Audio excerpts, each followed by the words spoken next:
Assalamualaikum warahmatullahi wabarakatuh. Alhamdulillah, malam ini kita sudah banyak mendapat mutiara-mutiara yang sangat berharga yang baru saja disampaikan oleh Bang Haji Roma Irama.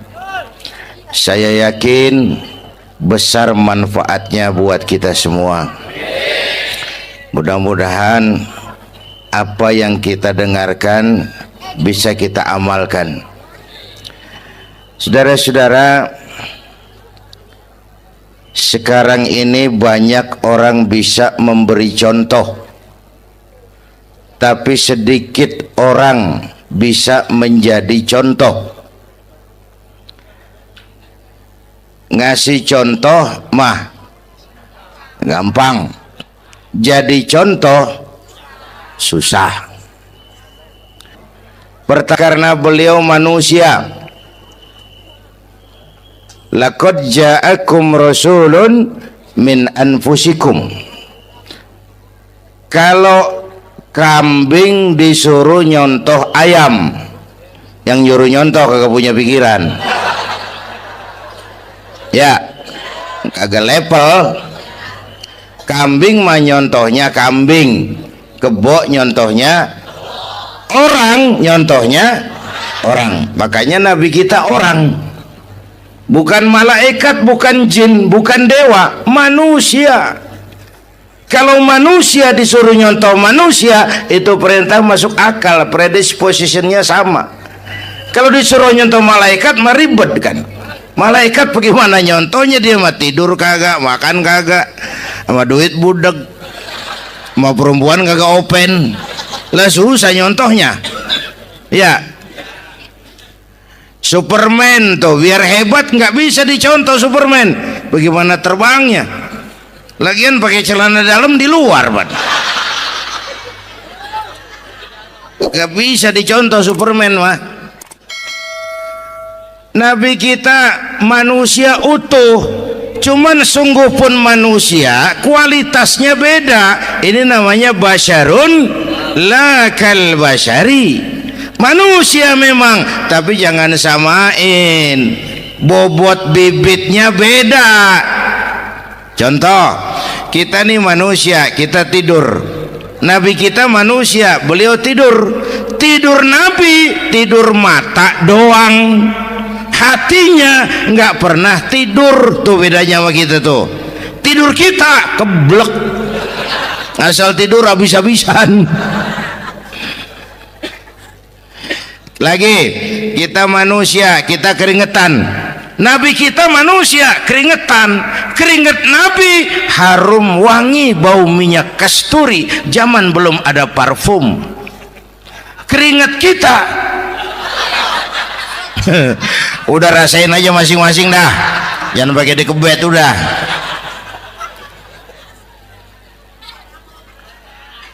Contoh lagi, kita nih manusia nih, kita beludah nggak? Nabi kita manusia, beliau juga beludah. Ludah Nabi obat, ludah Nabi.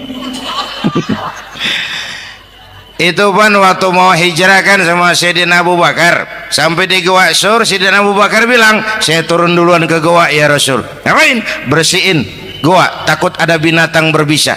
Silakan turun. Sayyidina Abu Bakar bersihin gua, bener tuh, tangannya digigit kalajengking, sakit, ngebet, bengkak.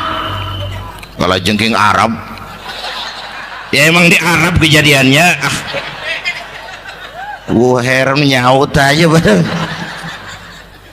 ditahan aja, udah aman ya Rasul, silakan turun. Lama-lama dalam gua berduaan kelihatan juga Sayyidina Abu Bakar mukanya pucat. Nabi tanya, ma balu kayak Abu Bakar? Abu Bakar kenapa? Nggak apa-apa. Berat meninggalkan Mekah? Enggak. Malas hijrah ke Madinah? Enggak. Takut diubur-ubur Quraisy? Orang kata enggak, itu mah enggak. Lah kenapa muka kamu pucat? Tangan digigit kalajengking. Ngapa nggak ngomong dari tadi? saya nggak mau nyusahin Tuhan ya Rasul, biar saya tahan asal jangan nyusahin Tuhan. Jangan begitu kau. Sini tanganmu, diambil sama baginda Nabi. Bismillahirrahmanirrahim. Cuh, diludahin, ringkes, sembuh saat itu juga. Ludah Nabi. Pengen tahu kita yang ludahin, bengkak campur koreng.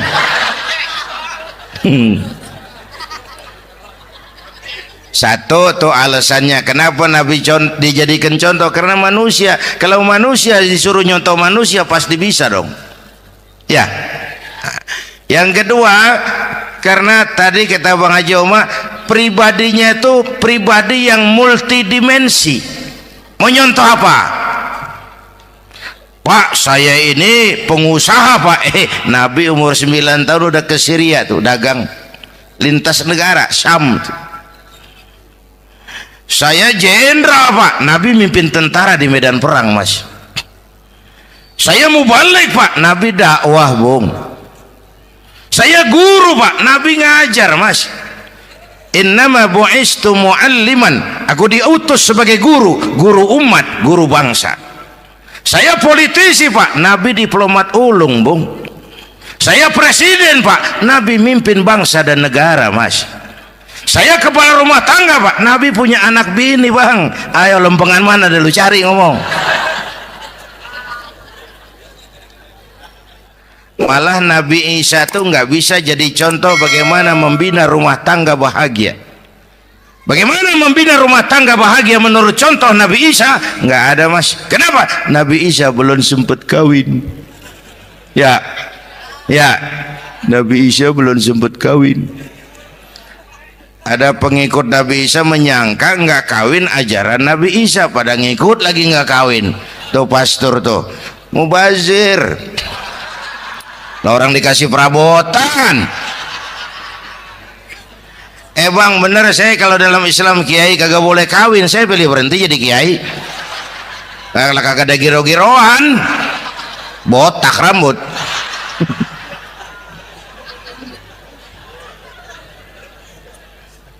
Makanya Bang Haji Oma cerita poligami saya girang banget tadi. Bukan yang ngomong ahlinya soalnya.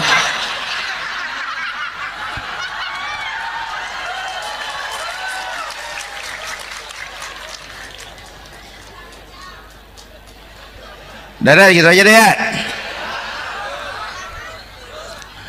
Nah kata Imam Busair ini yang dahsyat, ka'annahu wa huwa fardun fi jalalatihi fi ashkarin hina talqahu wa fi hasham. Sepertinya kehebatan Rasulullah itu sama baik sendiri maupun di tengah tentara.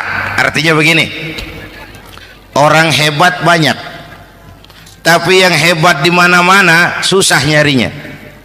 Baginda Rasul ini lagi duduk hebat, lagi jalan hebat, ada di pasar hebat, lagi di masjid hebat, di medan perang hebat, di depan anak-anak hebat, di mata musuhnya hebat, di depan sahabatnya hebat, di mata istrinya hebat, di mana-mana hebat. Lah susah jadi orang begini Bang. Ya, kita mah hebat juga setempat. Di kantor hebat, sekantor orang diomelin.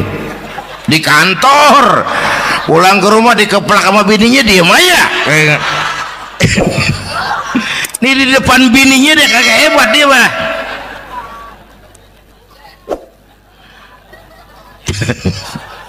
Oke, lalu kalau begitu soalnya apa yang mau kita contoh? Saya sampaikan 3 aja. Pertama, Nabi kita ini tokoh yang sejak kecil udah ditempa kesusahan. Bu, tadi kata Bang Haji, Islam mengangkat derajat kaum perempuan karena perempuan banyak melahirkan orang besar. Lihat Sayyidah Aminah, ibunda baginda Nabi, melahirkan anak pertama tanpa didampingi suami. Meninggal suaminya, sedih hatinya, remuk perasaannya, tapi tegar jiwanya. Dilahirkannya bayi bernama Muhammad, diasuhnya penuh kasih sayang, diantarnya menjadi orang besar dan memang dibesarkan oleh Allah. Itu contoh tuh Bu. bilangin anak-anak tong bocah Nabi ngangon kambing tong, sekolah tong jadi orang gede. Baba lu tibang tamat SD lu sarjana lu, baba lu cuman jadi RT lu jadi camat lu. Biarin malu baba lu pala jadi kaki, kaki jadi pala, asal lu terus sekolah. Bu, anak sekolahin, gelang doang digedein lu. Nih kan kita Betawi nih pendidikan ngentengin banget kotan. Udah dong jangan tinggi-tinggi sekolah udah. Ngapa mak? Bawa lu kagak sekolah hidup noh. Hidup dong pun jamu monyet juga hidup. Bu, anak sekolahin.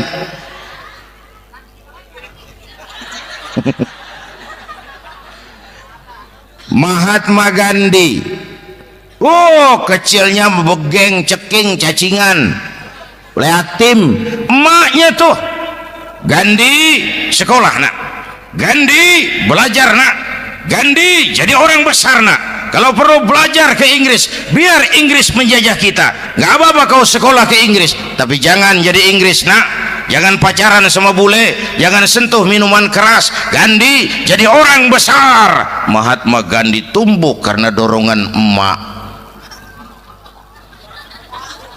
Mak udah yatim.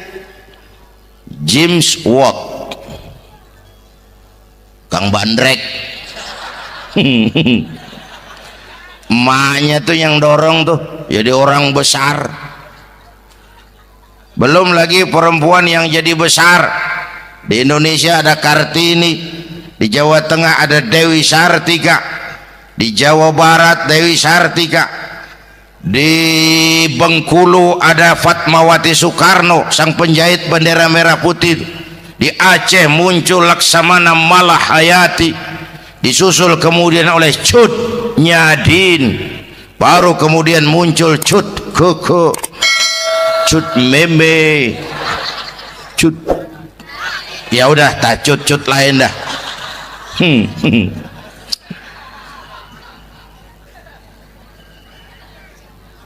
Nabi ke remajanya nggak dikolokin, tegar, tahan bantingan, nggak cengeng.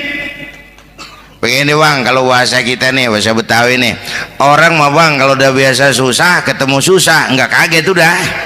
Ya kita Betawi kan masuk sudah nukangin. Susah mulu. Saya santri nih biasa makan kangkung, datang ke rumah temen dikasih kangkung, makanan gue ini mat, dikasih daging ayam lah nambah. Emang apa? Orang mah kalau biasa susah enak nggak kagetan. Saya santri biasa tidur di masjid, disuruh nginep di hotel lah pules nggak? Tapi yang biasa tidur di hotel suruh nginep di masjid encok. Makanya kemarin tuh waktu menteri-menteri baru dilantik tuh saya ngarepin tuh mudah-mudahan nih menteri ini begitu dilantik bacaannya nawaitu sauma ghadin. Lu pada niat puasa dulu dah, entaran. Puasa kan bukan kagak boleh, nunda doang, nunda puasa mah. Tempe boleh maghrib, tahu boleh maghrib, air kelapa boleh maghrib. Lu menteri pada mau naik mobil mewah boleh ntar kalau ekonomi udah mendingan, rakyat udah pada legaan napasnya. Ya sebab apa? Itu duit buat mobil para menteri kan duit negara. Duit negara kan duit rakyat. Duit rakyat kan duit gue juga, itu ada di situ. Gue bayar pajak. Sayangnya kebanyakan pejabat kita asal dilantik aja bacaannya Allahumma lakasumtu. Niat buka puasa. Orang buka puasa kan kemaruk apa jadi gares. Ya. Bu, jadi benar Islam mengangkat harkat, derajat, martabat kaum perempuan. Kata Bang Haji Umar tadi, dengar nggak tuh? Waktu Nabi ditanya, ya Rasul, siapa yang paling harus saya taati di dunia? Ibumu. Setelah itu, ibumu. Setelah itu, ibumu, setelah itu bapakmu. Ibu 3 kali disebut, bapak. Coba pikirin, ibu 3, bapak 1. 1 bapak. Ini bagaimana ngitungnya, jadi kerok begini nih hitung nih.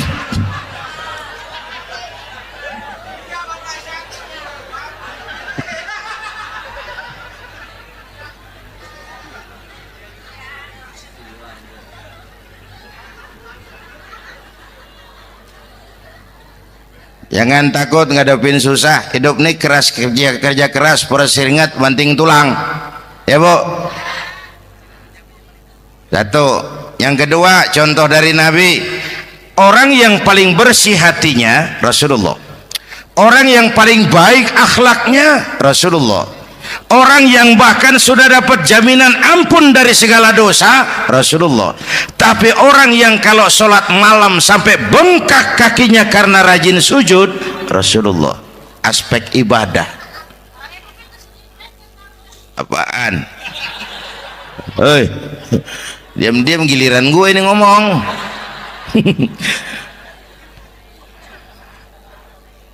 Lo ngomong lagi udah gue pulang. Canda neng. Dan gantian ya. Ya. Apaan urusan? Orang yang dosanya udah dapat jaminan ampun, kalau sholat malam bengkak kakinya karena rajin sujud. Saya tahu di sini juga banyak yang kakinya bengkak. Semurat. Oke. Kira-kira 3 minggu yang lalu saya menghadiri haul akbar Syekh Maulana Malik Ibrahim di Gresik, haul ke-609. Dari situ saya ke Surabaya ikut zikir sama keluarga besar Tarbiyatul Qulub. Waktu zikir saya terkejut, ada kalimat yang dibaca ratusan kali menyentak perasaan saya. Kalimatnya sederhana, kita hafalah, yaitu kalimat ana Abdullah. Dibaca ratusan kali, ana Abdullah, ana Abdullah, ana Abdullah, ana Abdullah. Buat saya itu menyentak karena memperteguh komitmen, saya hamba Allah, saya hamba Allah. Ah, itu mah Pak Zainuddin kan biasa, itu mah kita semua juga hamba Allah. Betul. Ayo kita bikin luar biasa. Saya mau tanya, bapak, ibu hamba Allah apa bukan? 3 orang. Ibu hamba Allah apa bukan? Hamba Allah. Kata siapa? Nah, kata ibu sendiri. Kalau kata sendiri, pan namanya pan ngaku. Ya, orang ngaku mah boleh dong, tiba ngaku, namanya juga ngaku. Cuman diakuin apa enggak, kita pan belum tahu. Ngaku mah murah, diakuin mahal.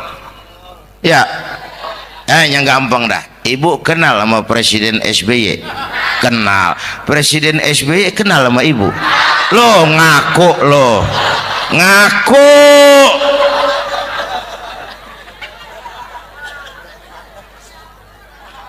Saya hamba Allah, kata saya. Berapa banyak orang mulutnya hamba Allah, perbuatannya menyatakan dia hamba dunia, hamba harta, hamba jabatan, hamba setan, budak nafsu. Nggak sesuai ucapan sama perbuatan. Yuk jadi hamba Allah yang beneran. Jangan separuh-separuh, kita mapan asal sakit.